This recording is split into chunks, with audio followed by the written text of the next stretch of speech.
Ratusan pedagang, mahasiswa, dan aktivis yang tergabung dalam aliansi aktivis mahasiswa serta pedagang pasar induk Jakabaring Palembang Bersatu menggelar aksi unjuk rasa di halaman kantor Gubernur Provinsi Sumatera Selatan menuntut pembenahan tata kelola pasar yang dinilai semakin memberatkan pedagang pasar induk.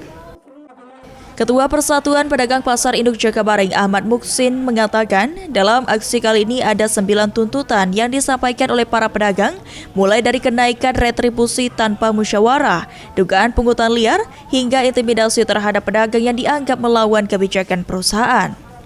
Selain itu, pedagang meminta pemerintah Provinsi Sumatera Selatan agar segera melakukan revitalisasi pasar induk Jakabaring, membuat aturan bersama antara pedagang dan pengelola, serta meminta agar lapak 2 pedagang pasar induk yang disegel dikembalikan. Saudara-saudaraku pedagang, cuman yang kami utamakan ini soal pembebasan lapak. Pembebasan lapak saudara kami Angkut Jauhari dan saudara Junaidi. Itu yang paling utama dulu. ada berapa jumlah lapaknya? Itu kalau angkut ada 2, yang punya Junaidi 1, dia 3. Menanggapi aksi tersebut, Kepala Biro Perekonomian Sumatera Selatan Hengki Putrawan menyatakan aspirasi yang disampaikan pedagang sudah diterima secara keseluruhan dan akan ditindaklanjuti oleh pemerintah Sumatera Selatan. Khususnya Pak Gubernur,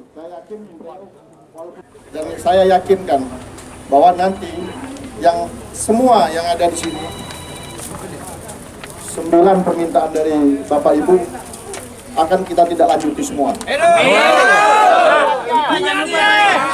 Yang pertama tadi minta di audit pasar Jakabaring. Ini segera saya buatkan surat ke inspektorat untuk mengaudit Jakabaring. Atas laporan yang diterima dari pedagang, menurut Hengki, pemerintah Provinsi Sumatera Selatan akan meninjau kembali izin dan regulasi pengelolaan pasar induk Jakabaring oleh PT Suwarna Dwipa Selaras Adikuna. Eki Saputra, PAL TV.